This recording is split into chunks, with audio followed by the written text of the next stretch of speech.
Richard Edlund came down and made his deal with Doug and took over the building and started Boss Film.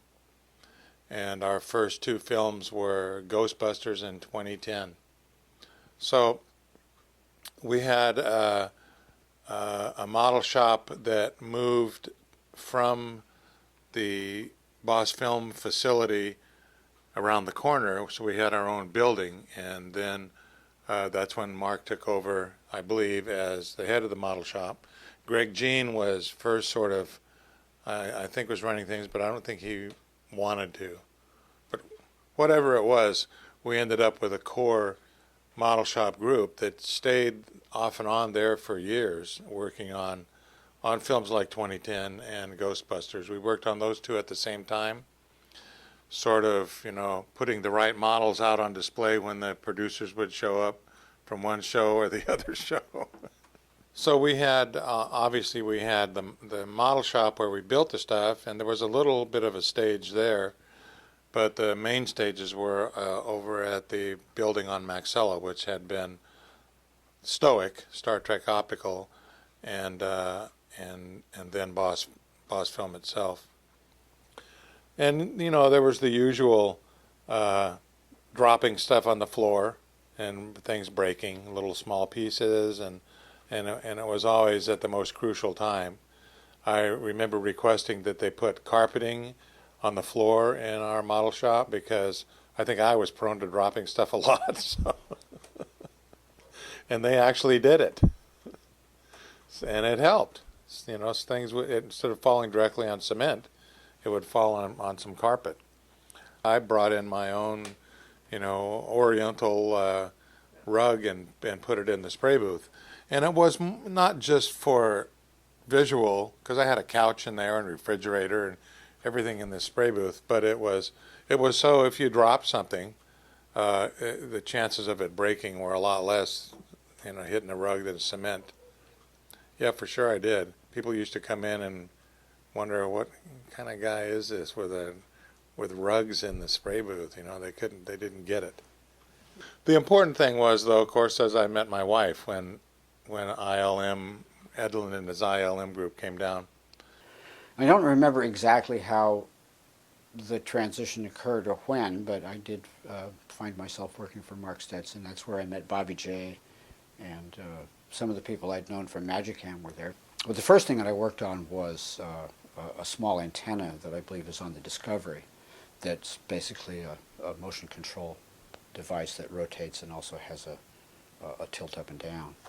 And I had to do some rather delicate machining and install a harmonic drive on top of a stepper motor to get the kind of speed and precision that this thing required.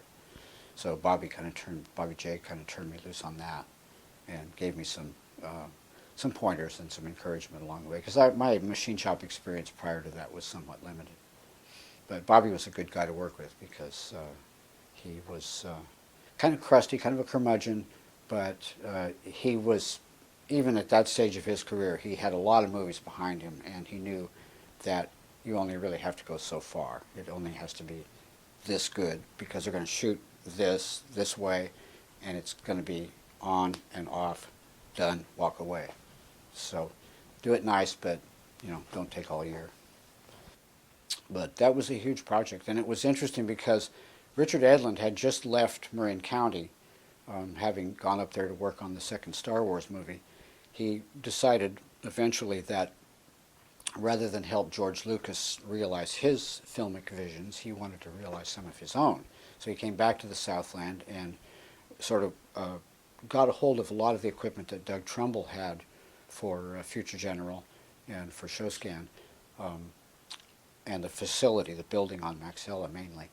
And he started up Boss Films, named, I believe, for a maker of fine shotguns in England, because Richard Edlund is a shotgun shooter and collector and connoisseur of fine shotguns. So that production company, that miniature facility, basically had to hit the ground running because they found themselves saddled in short order with two major projects, 2010 and Ghostbusters, working parallel. So it was two crews, two miniature, or actually Ghostbusters was mainly a creature shop, headed up by Stuart Ziff, and 2010 was mainly a model shop headed up by Marc Stetson.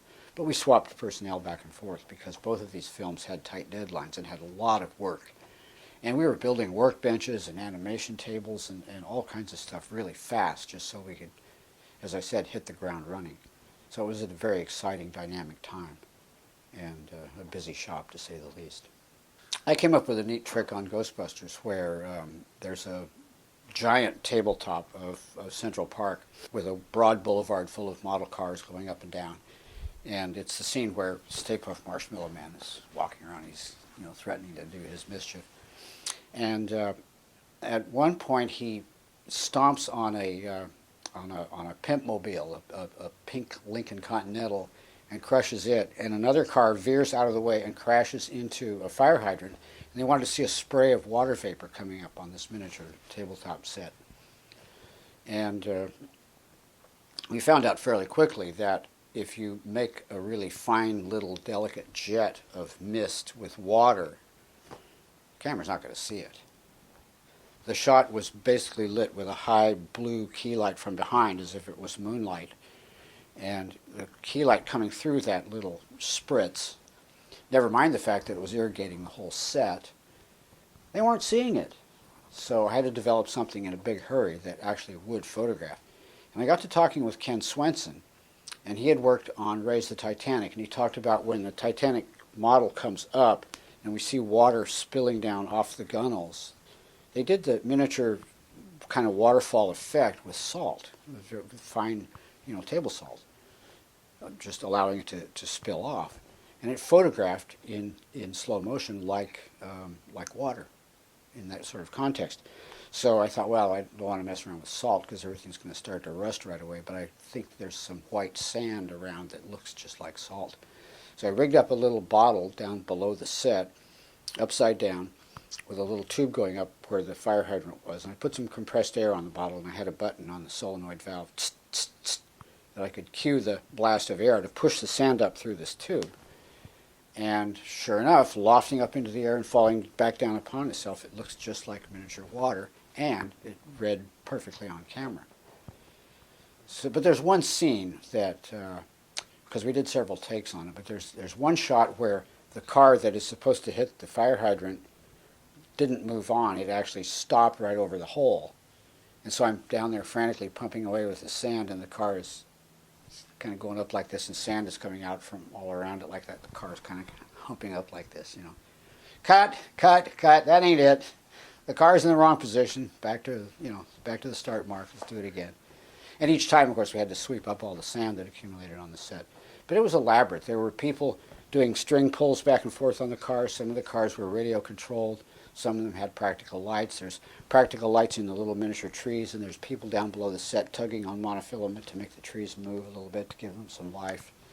And of course, Bill Bryan in his wonderful Stay Puft suit, which we later, burnt to the ground. But that's a whole other story. I got to give Joe Viscoso a lot of credit on that one, burning up the Stay Puft, because they did it in a very dramatic and totally safe and sane manner. Also, Thane Morris, he gets credit there too. So Marc had this shop, so I rode down one day to visit him on my bicycle, and there was off of Glencoe, there was a sort of a long, almost alley that led down to the shop, and I was riding down there, and this truck comes by, this big stake bed, open thing with the wood things, and Marc is on top of it. And I said, "Hey, I'm just here to visit," and he goes, "We got a show, call me in a couple of weeks." And so I called a couple of weeks, and it was Ghostbusters in 2010. And so I went to work on that. And what had happened, Richard Edlund had gone to ILM and worked there, and somehow he decided to leave, and he had gotten 2 movies. And so he was going to basically take over Trumbull's EEG, which was Entertainment Effects Group. And I think it was actually called EEG in the credits on Ghostbusters, I'm pretty sure. But pretty much Trumbull wasn't involved at that point. It was Richard. He brought a few guys down from ILM, like John Bruno and Neil Krepla and Terry Waddell and this core group of people. And he hired Marc, probably through Greg. I don't really know what the connection was, but Marc ran the shop. And so that's where I worked. That's where I met Leslie Ekker, and Tom Pock was there, and I met Ron Gress there, and I think probably Pete was there. I'd done a lot of projects. I don't remember who was who exactly, because we sort of go through. Sometimes people would come and work on a project for a few months and then leave and go on to something else.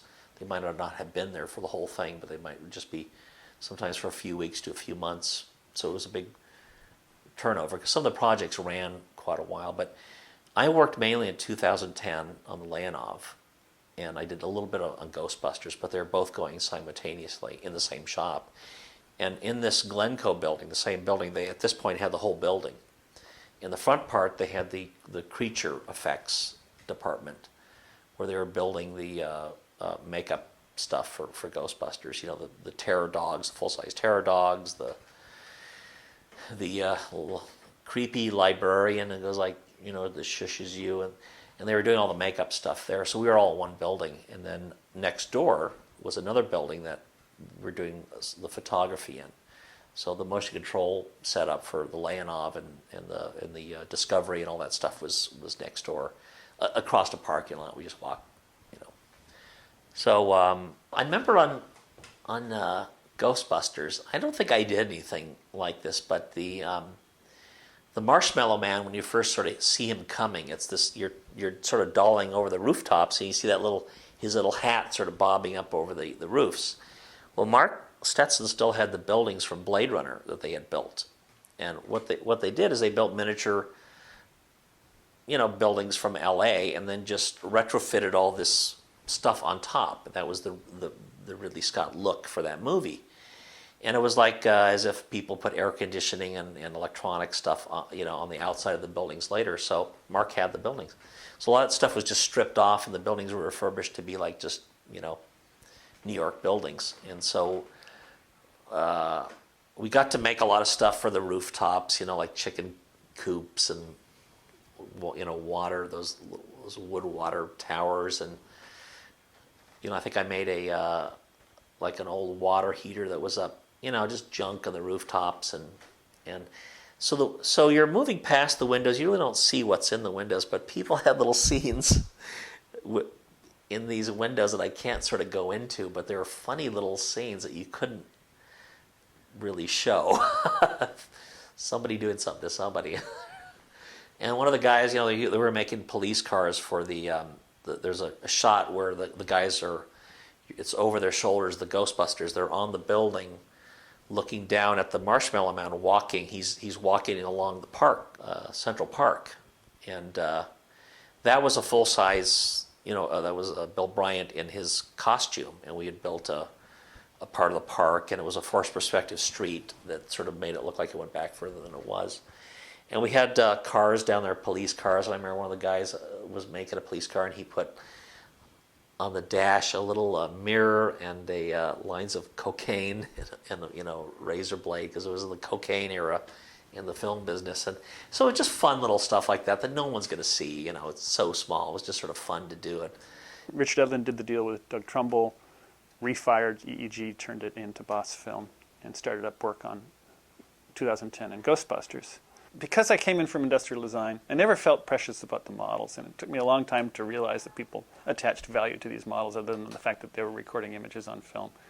The fact that some people thought of them as museum pieces and stuff like that, that really never really resonated with me. I thought of them as solutions to a problem, and the problem was making an image on the film. And after that was done, the models were done. And that's the way I felt about them. So I never had any compunction recycling these miniatures to use for other things, or I never felt bad. I almost felt like it was our job to repair the stuff as fast as the stage guys could break it. And the only concern was that the repairs were good. That, they smashed off these antennas off this spaceship or off the top of this building. Can we put them back as pristine as they were when we first gave them to them? That was the only real concern, time. I'm very grateful to Marc Stetson for asking me to do that and having faith in me having not done it before, and for hiring me all those times, especially because Marc and I worked together dozens of times, and for all the people who would just agree to do it my way, or let me do it my way, and it actually worked, usually. Not always. Model making, when we were doing it, was the penultimate artificial image creation technique. You know, there just weren't other ways to make things that didn't exist. And it was expensive because the craftsmen were very high level and well paid, and for good reason. And the materials were expensive, and the time necessary was long, and shooting them was difficult, and it required expertise, which is always expensive. And that was an amazing feat back then for a company to start up from being sort of in mothballs. EEG was sort of in mothballs at that point because they hadn't done anything for a few months. To hit the ground running and do all the shots in that both movies, and both those movies that year were up for an Academy Award. It was against the second or third Indiana Jones, I forgot, but and unfortunately, the Indiana Jones won that year. I was really disappointed. I thought that 2010 or Ghostbusters should have gotten it, but I worked on them, so what am I going to say? I have to say that I developed a lot of my own personal techniques for aging and weathering stuff while I worked as a painter, and using incredibly toxic materials that we didn't even think twice about. Hardly ever wore a mask, which probably accounts for my missing memory these days. But the stuff that we turned out, building and finish-wise, was always really beautiful, I think. You know, I was always happy with it. And I did notice anytime I wasn't happy with something but let it go anyway, those are things I got yelled at about. So pay attention to what your heart tells you.